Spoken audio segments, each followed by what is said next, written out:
एक लड़की का मर्डर हुआ। तभी हमारी मेन कैरेक्टर ने उस लड़की को एक बार में देखा था।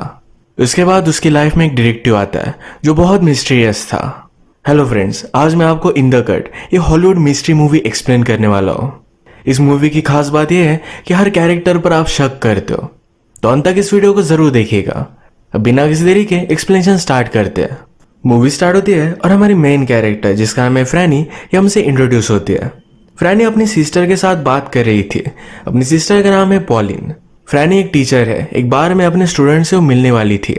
पॉलिन को लगता है कि फ्रैनी का स्टूडेंट उसे लाइक करता है।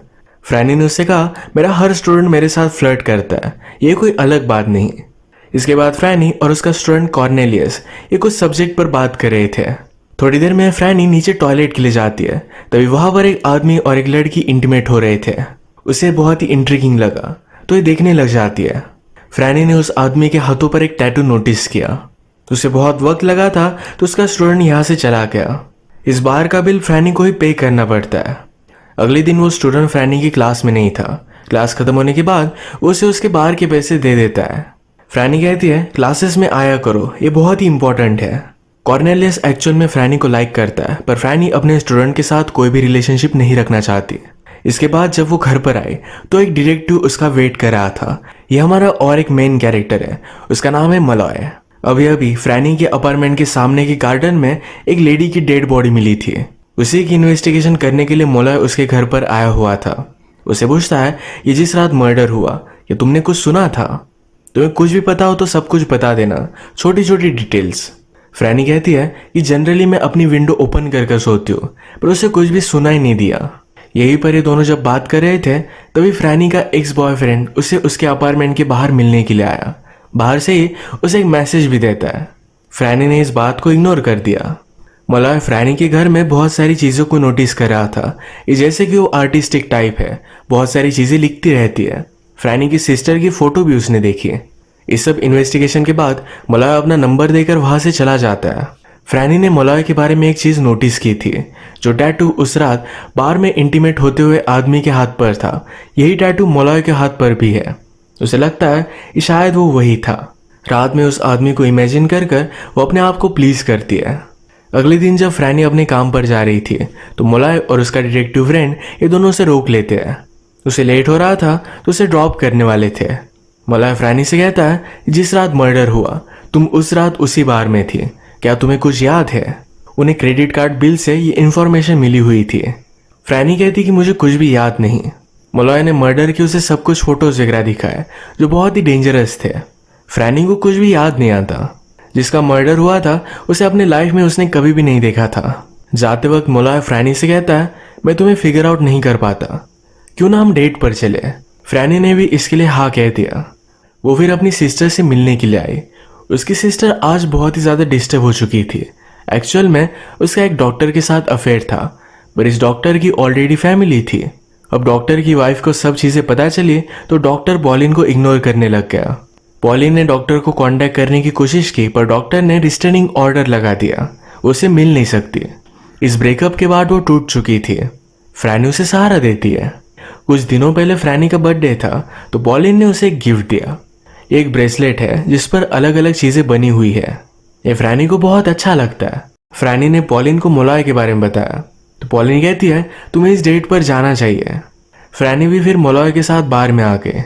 मलॉय उससे पूछता है, तुम उस रात उस स्टूडेंट के साथ थे, क्या तुम्हारा बॉयफ्रेंड है? फ्रैनी कहती कि ऐसा कुछ भी नहीं है। मलॉय ने उसे क्लियर कर दिया। कहता है, तुम्हें जो भी चाहिए वो बनने के लिए मैं रेडी हूँ। अगर तुम्हें बॉयफ्रेंड चाहिए तो बनने के लिए रेडी हो। अगर तुम सिर्फ टाइम पास चाहते हो तो तुम ये भी कर सकते हैं। फ्रैनी फिर इस सब्जेक्ट को चेंज कर दिया। उसे मलॉय का पार्टनर बहुत ही अजीब लगा था। उसके पास रियल गन नहीं तो वाटर गन लेकर फिरता है। मलॉय ने कहा, मेरे पार्टनर की वाइफ और उसमें झगड़ा हुआ था। वो कभी भी उसे मारता नहीं, पर उसकी वाइफ ने उसकी ट्रॉफीज को तोड़ दिया था। इनकी बात चल ही रही थी तो मलॉय का पार्टनर रिच वहां पहुंच गया। यहाँ इसी बार में एक और लड़की थी जो मलॉय को देख रही थी। तो रिच फ्रैनी के सामने मलॉय को कहता है कि वो तुम्हारे साथ इंटीमेट होना चाहती है। ये सब बातें फ्रैनी को अच्छी नहीं लगी। वो यहाँ से जाने लग गई। एली से गुजरते वक्त अचानक उस पर किसी ने हमला कर दिया। फ्रैनी जल्दी से जान बचाकर भागी और वो स्ट्रीट पर पहुंच गई। यहाँ पर एक टैक्सी की टकराने की वजह से उसे थोड़ी सी चोट आई, पर अब वो सेफ थी। जब वो घर पहुंची तो मोलाय उसके घर के सामने उसका वेट कर रहा था, उसे सॉरी बोलने के लिए आया हुआ था। जो भी हुआ, फ्रैनी ने उसे सब कुछ चीजें बताई। फ्रैनी को लग रहा था कि शायद वही आदमी मर्डरर था। मोलाय उसे कहता है कि वो मर्डरर हो नहीं सकता, क्योंकि मर्डरर बहुत ही अजीब तरीके से मर्डर करता है। इसकी डिटेल्स में वो नहीं जाना चाहता, क्योंकि ये बहुत ही घटिया होती है। मोलाय ने फ्रैनी से कहा कि मुझे बताओ कि उसने तुम्हें किस तरीके से पकड़ा हुआ था। ये दोनों एक्ट करते हैं, तभी मोलाय उसे टच करने लग गया। फ्रैनी और वो फिर इंटीमेट हो जाते हैं। फ्रैनी मोलाय से बहुत ही सरप्राइज थी, क्योंकि वो अलग अलग चीज़ें ट्राई कर रहा था। उसे पूछती है, तुम इतने एक्सपीरियंस्ड कैसे हो? मोलाय ने कहा कि जब मैं टीनेजर था तो पिज़्ज़ा डिलीवरी का काम किया करता था। एक दिन एक ओल्डर लेडी मेरे साथ इंटीमेट हुई थी। उसने मुझे ये सब चीज़ें सिखाई थी। Exact origin story of Johnny Sins. फिर से इंटीमेट होने के बाद फ्रैनी ने अपना ब्रेसलेट नोटिस किया तो उससे एक चीज़ गायब थी। शायद स्ट्रीट में फाइट करते हुए गिर गई होगी। फ्रैनी ने मोलाय से उस मर्डर की रात के बारे में बात की। वो कहता है, उस रात तुम बार के नीचे उस लड़की के साथ इंटीमेट हो रहे थे। मोलाय इसके बारे में कुछ भी नहीं जानता। फ्रैनी कहती है, उस लड़की के ब्लू फिंगर नेल्स थे। मोलाय इंटरेस्टेड हो गया, क्योंकि उसी लड़की का उस रात मर्डर हुआ था। उसने फ्रैनी से कहा कि तुम्हें पुलिस स्टेशन चलना चाहिए। तूने विक्टिम को एक आदमी के साथ देखा था, शायद वही आदमी मर्डरर हो सकता है। नेक्स्ट सीन में हम देखते हैं कि फ्रैनी अपनी सिस्टर पॉलिन के साथ हैंग आउट कर रही थी। फ्रैनी को लगता है कि मोलाय उससे झूठ कह रहा था। उस रात उस बार में वही उस लड़की के साथ इंटीमेट हुआ था। यही बात करते करते फ्रैनी का एक्स बॉयफ्रेंड कैफे के सामने उसका वेट कर रहा था। फ्रैनी के जाने के बाद वो बेचारा बहुत ही अकेला पड़ चुका है। उसे कॉल करने की कोशिश करता है, मनाने की कोशिश करता है, पर बहुत ही लेट हो चुका था। फ्रैनी अब उसे प्यार नहीं करती। वो अपना डॉग फ्रैनी को देना चाहता था। वो एक्चुअल में डॉक्टर है, तो 18 घंटे उसे हॉस्पिटल में रहना पड़ता है। फ्रैनी भी इसके लिए मान जाती है। हम मूवी में फ्रैनी को जिस तरीके से देखते हैं उससे हमें पता चलता है कि फ्रैनी की मेमोरी उतनी अच्छी नहीं है। वो हमेशा थोड़ी सी डिल्यूजनल स्टेट में रहती है। नेक्स्ट सीन में फ्रैनी का क्लास जब खत्म हुआ तो कॉर्नेलियस उसे देख रहा था। उसकी वुंड को उसने नोटिस किया, उसके लिए वरी करता है। तभी हम देखते हैं ये मोलाय कॉर्नेलियस को ढूंढ रहा था। मर्डर के रात कॉर्नेलियस भी उसी बार में था, तो उसे भी वो क्वेश्चन करता है। फ्रैनी पर कल रात जिसने अटैक किया था उसके पास फ्रैनी का वॉलेट है, उसके घर पर आ सकता है। तो इसी वजह से वो 5-6 दिन अपनी सिस्टर के साथ आकर रहती है। उसकी सिस्टर और वो अपने फादर के बारे में बात कर रहे थे। फ्रैनी कहती है, क्या तुम्हें याद है कि हमारे फादर मेरी मदर से किस तरीके से मिले थे?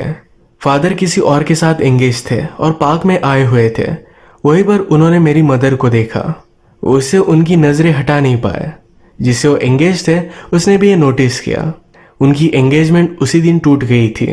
तुरंत बाद फादर ने 1-2 घंटे में ही मेरी मदर को प्रपोज कर दिया। इनकी बातों से हमें पता चलता है कि फ्रैनी के फादर ने 4-5 शादियाँ की थी। फ्रैनी वंडर करती है कि एक हस्बैंड को पाना कितना डिफिकल्ट होता है। थोड़ी देर में मोलाय ने फ्रैनी को कॉल किया और एक मर्डर हो चुका था। उसे स्टेशन पर आकर कुछ क्वेश्चन पूछना चाहता था। मोलाय के पार्टनर ने फिर फ्रैनी को अलग अलग गुंडों की फोटोज दिखाई। फ्रैनी कहती कि उस रात अंधेरा था, उस आदमी को देख नहीं पाई थी। बात करते करते मोलाय का पार्टनर उसे डेट पर लेकर जाना चाहता था। तभी मोलाय यहाँ पर पहुंच गया और फ्रैनी को लेकर जाता है। मोलाय को फ्रैनी बहुत ही अच्छी लगी थी। उसे पूछता है कि प्रपोज करने से पहले कितना टाइम वेट करना चाहिए। फ्रैनी कहती है, मेरी मदर और फादर सिर्फ 1 ही घंटे में एंगेज हो गए थे। मोलाय फिर उसे जंगल में एक नदी के पास लेकर गया। ये जगह देखकर फ्रैनी को लगता है कि मर्डर करने के बाद बॉडी छुपाने के लिए परफेक्ट है। तभी मोलाय ने गन निकाली और पानी में वो शूट करता है। उसे जो भी फ्रस्ट्रेशन हो ये पानी में शूट कर कर वो निकाल देता है। फ्रैनी गन से डर रही थी, पर मोलाय ने उसे गन चलानी सिखाई। वो भी प्रैक्टिस के बाद एम करना सीख गई थी। ये दोनों फिर यहीं पर किस करने लगते हैं। ये इंटीमेट होने वाले थे, पर मोलाय रुक गया। वो कहता है, दिन रात मेरे माइंड में उसी मर्डर के ख्याल चल रहे हैं, वैसे अपने माइंड से निकाल नहीं पाता। इसके बाद फिर ये दोनों एक कैफे में आए। एक्चुअली मोलाय को ऑलरेडी डिवोर्स हो चुका था और अपने बच्चों के पास उसे कुछ दिनों के लिए जाना था। फ्रैनी को लगता है कि उससे वो पीछा छुड़वाने की कोशिश कर रहा है। मोलाय उसे समझाता है कि मेरे और मेरी वाइफ में कुछ भी नहीं है। जब मेरा और उसका डिवोर्स हुआ तो मैं बर्बाद हो गया था। उसके बाद बड़ी मुश्किल से मैंने अपने आप को खड़ा किया है। इन सब बात से फ्रैनी डिस्टर्ब हुई और वैसे ही घर पर आई। घर पर उसका एक्स बॉयफ्रेंड उसका वेट कर रहा था। उसके पास अभी भी उसके घर की चाबी थी। वो फ्रैनी से कहता है कि शायद तुम्हारे स्टूडेंट ने मर्डर किया था। पुलिस ने नोटिस किया कि उसने अपना प्रोजेक्ट ब्लड से कंप्लीट किया था।